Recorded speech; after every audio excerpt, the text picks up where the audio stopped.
Hello friends, welcome back to my YouTube channel. तो आज की इस वीडियो में हम डिस्कस करेंगे exercise 5.2 of class 9 mathematics chapter number 5, जो कि हमारा इंट्रोडक्शन टू यूक्लिड्स ज्योमेट्री। तो देखते हैं एक्सरसाइज 5.2 का क्वेश्चन नंबर 1। गिवन है, how would you rewrite Euclid's fifth postulate so that it would be easier to understand. Right, तो जो हमारा फिफ्थ पोस्टुलेट था यूक्लिड्स का, वो काफी डिफिकल्ट लैंग्वेज में गिवन था, तो हम एक सिंपल लाइन में भी लिख सकते हैं। राइट, उसका आंसर मैंने ये लिख दिया, आप समझा देता हूँ ये ऐसा क्यों है। राइट, ऐसा क्यों लिख सकते हैं। तो फिफ्थ पोस्टुलेट उन्होंने ये बोला था कि कोई भी दो लाइन है, सपोज एम और एन, इस पे एक लाइन अपनी गिर रही है, मान लो एल। ठीक है, तो सेम साइड के इंटीरियर एंगल, सेम साइड के इंटीरियर एंगल हमारे कौन से हैं, ये वाले। एंगल 1 मान लो, इसको एंगल 2 मान लो। अगर एंगल 1 प्लस एंगल 2 का सम जो हमारा 180 डिग्री है उससे कम होता है, मतलब टू राइट एंगल से कम होता है, तो हम क्या बोलते थे, ये दोनों जो लाइन एम और एन है, जब इसको एक्सटेंड करेंगे तो आप भविष्य में जाके ये क्या करेंगी, मीट होंगी। राइट, तो ये था। तो एक्चुअली में ये इस पोस्टुलेट से हम ऐसा भी कुछ लिख सकते हैं कि अगर दो हमारी जो डिस्टिंक्ट लाइन है वो अगर इंटरसेक्ट कर रही हैं, तो ये इंटरसेक्ट कर रही हैं अगर एम और एन, तो ये लाइन कभी भी आपस में पैरेलल नहीं हो सकती। तो इसको हम सिंपल भाषा में कुछ इस तरीके से लिख सकते हैं। राइट, मतलब इन दोनों का सम एग्जैक्टली किसके बराबर हो जाए, एंगल 1 प्लस एंगल 2 का सम अगर एग्जैक्टली हमारा 180 डिग्री के बराबर हो गया, अगर एग्जैक्टली 180 डिग्री के बराबर हो गया, तो हमारी एक्चुअली में जो लाइन होंगी वो कैसी होंगी, ऐसी होंगी। और ये जो 90 डिग्री एंगल्स आ जाएंगे, 1 और 2 एंगल्स के, और ये आपस में कभी क्या होंगी, इंटरसेक्ट नहीं होंगी, क्योंकि ये दोनों लाइंस क्या हो जाएंगी, पैरेलल हो जाएंगी। राइट, तो अगर इन दोनों का सम किसके बराबर होता है, 180 डिग्री के बराबर होता है। मैंने डिस्कस करा था, अगर 180 से हल्का सा भी कम होता है तो मतलब ये लाइन एक्चुअली बिल्कुल इसके पैरेलल ना जाके थोड़ी सी टिल्ट हो जाएगी। राइट, कुछ इस तरीके से जाएगी और आगे जाके भविष्य में ये क्या हो जाएगी, मीट हो जाएगी।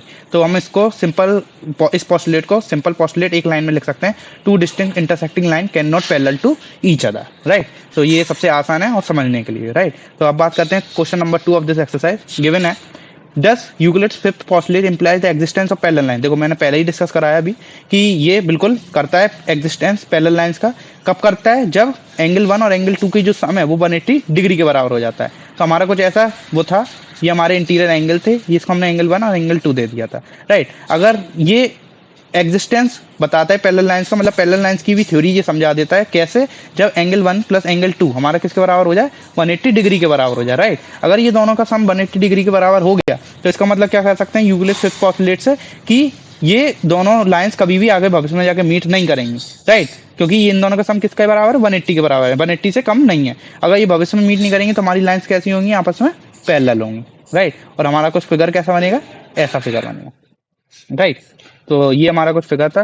तो इसको इंग्लिश में कैसे लिखेंगे वो मैंने इंग्लिश में समझा दिया है, स्कूल में मतलब कैसे लिख के आओगे, तो ये हमारा कुछ सॉल्यूशन है, इसको पढ़ लेना। ये जो मैंने समझाया वही लिखा है, बस अंग्रेजी में लिख दिया। राइट, तो ये था हमारा एक्सरसाइज 5.2। इसी के साथ हमारा चैप्टर नंबर 5 यूक्लिड्स ज्योमेट्री खत्म होता है। मतलब बहुत ही सरल चैप्टर था और सब कॉमन सेंस का काम था, इसमें कुछ समझने लायक कुछ था नहीं। तो भाई ये यूक्लिड्स का फिफ्थ पोस्टुलेट जो थोड़ा कम समझ में आता है, वो भी इसलिए क्योंकि मतलब बहुत कठिन लैंग्वेज में लिखा है वो, इसलिए। ठीक है, तो इसी के साथ चैप्टर खत्म होता है। इसके बाद से हम जितने भी चैप्टर सॉल्व करेंगे ना, वो आगे काम में भी आएंगे और इंटरेस्टिंग भी हैं। तो बाकी चैप्टर हम अगली वीडियो में सॉल्व करेंगे। राइट, और समझेंगे, उनके इंट्रोडक्शन पार्ट देखेंगे। तब तक के लिए अगर आपको वीडियो पसंद आए तो लाइक शेयर सब्सक्राइब जरूर कीजिए। मिलते हैं अगली वीडियो में। Thanks for watching this video.